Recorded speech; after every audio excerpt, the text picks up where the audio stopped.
Hi. അപ്പോഴേ ഇന്ന് എന്താ പരിപാടി എന്ന് വെച്ചാൽ എന്റെ കസ്റ്റമറിന് പറ്റിയ അബദ്ധം കേട്ടോ. അത് വേറെ ആർക്കും ഇനി പറ്റാതിരിക്കാൻ വേണ്ടിയിട്ട് ഞാൻ പറയുന്നതേ ഉള്ളേ.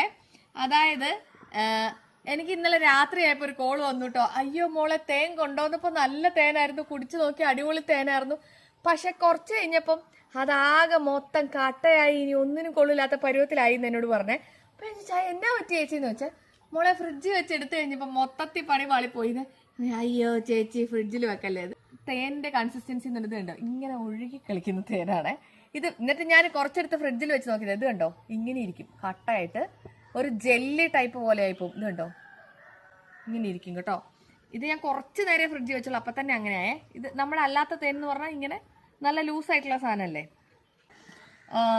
നമുക്കൊരു 5-6 മിനിറ്റേ ഒന്ന് വെയിലത്ത് വെച്ച് നോക്കാം എന്താവും അവസ്ഥ.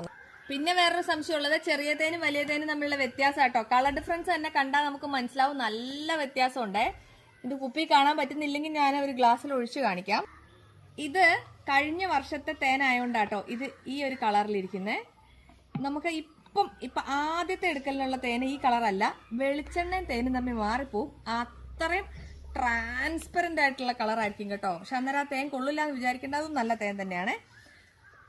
ഇത് ചെറിയ തേനിന്റെ കളറ് ഞാൻ കാണിച്ചു തരാം, അപ്പൊ നിങ്ങൾക്ക് കറക്റ്റ് മനസ്സിലാവും ഇതിന്റെ ഡിഫറൻസ്. ഇതുണ്ടോ, ഇത് രണ്ടും രണ്ട് കളറാട്ടോ. ചെറിയ തേനും വലിയ തേനും തമ്മിൽ നല്ല ഡിഫറൻസ് ഇല്ലേ കളറില്. ഇതിന്റെ സ്മെല്ലിലും ടേസ്റ്റിലും ഒക്കെ വ്യത്യാസം ഉണ്ടാവും കേട്ടോ. ഞാനൊരു 5 മിനിറ്റ് വെയിലത്ത് വെച്ചപ്പോൾ കുറച്ചൊന്നും ഓക്കെ ആയിട്ടുണ്ട് കേട്ടോ. എന്നാലും വലിയ അത്രയും ഒന്നും പഴയ പോലത്തേലേക്ക് എത്തിയിട്ടില്ല, അപ്പൊ വെച്ചതേ ഉള്ളൂ, അതുകൊണ്ടാണ്. കുറച്ച് കഴിയുമ്പം അത് റെഡി ആയിക്കോളൂ കേട്ടോ. അതുണ്ടോ ഇങ്ങനെ ഒരു കട്ട ഫോമിൽ എത്തിയായിരുന്നു, എന്നാലും ഇച്ചിരിയൊക്കെ ഒഴുകാൻ തുടങ്ങിയിട്ടുണ്ട് കുറച്ചു നേരം വെയിലത്ത് വെച്ചപ്പോൾ. കണ്ടോ വ്യത്യാസം വന്നിട്ടുണ്ട് കേട്ടോ.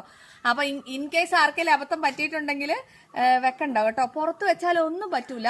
അതായത് ഒരിക്കലും കേടാവാത്ത ഭക്ഷണം ആണ് തേന്, അതുകൊണ്ട് തന്നെ തേൻ അങ്ങനെ കേടാവത്തൊന്നുമില്ല കേട്ടോ. പിന്നെ നമ്മൾ കീപ്പ് ചെയ്യുന്ന പോലെ ഇരിക്കും. തേനിന് ആകെ വർഷങ്ങളോളം വെച്ചാൽ പറ്റുന്ന, അത് കാണിക്കാൻ എൻ്റെ അടുത്ത് തേൻ ഇപ്പോൾ ഇരിപ്പില്ല കേട്ടോ. ഉണ്ടായിരുന്നു ഞാൻ കാണിച്ചേനെ.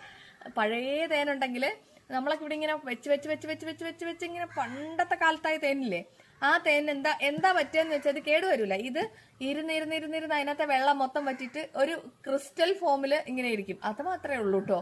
വേറെ തേനൊന്നും കേടാവത്തേ ഇല്ല കേട്ടോ. നമ്മുടെ വൻതേനും ചെറുതേനും ഒക്കെ റെഡി ആയിട്ടുണ്ട്. ഇപ്പൊ തേനിന്റെ സമയമായതുകൊണ്ടോ കേട്ടോ ഇത്രയും തേന്. ഒരു മഴയും കൂടെ പെയ്ത് കഴിഞ്ഞാൽ തീർന്ന പരിപാടി. അപ്പോൾ വേണ്ടവര് വാട്സപ്പ് ചെയ്തോട്ടോ, ഞാൻ അയക്കാവേ. ബൈ.